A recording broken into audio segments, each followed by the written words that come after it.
Ola, chámame Margarita, son a cociñeira de Vinoteca Tapería Cova. Este é o meu caldo de gloria, un pequeno homenaxe a Rosalía de Castro non solo, senón a todas esas mulleres traballadoras que loitaban e traballaban e tiñan que sacar onde non había para comer elas e darlle de comer á súa familia. Espero que lles guste. Pero leva un cachiño de unto, leva un codilliño de porco, leva un cachiño de touciño e un chourizo.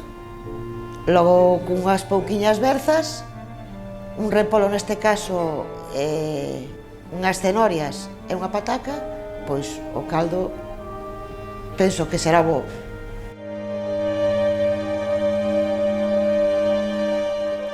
Pero boto as carnes, botas auga, deixas ferver polo menos, xa che digo, 2 horas, incluso se tes tempo, deixalo ferver 3 horas para que se vayan soltando todos os jugos da carne.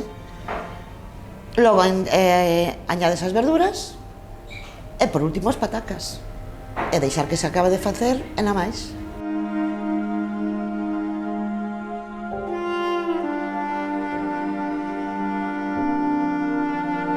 Ten que ser do boa materia que leves, o cariño co que fagas, o tempo que lle dediques, porque iso si quere moito tempo. E canto máis tempo teña, mellor vais a consolidar e saber.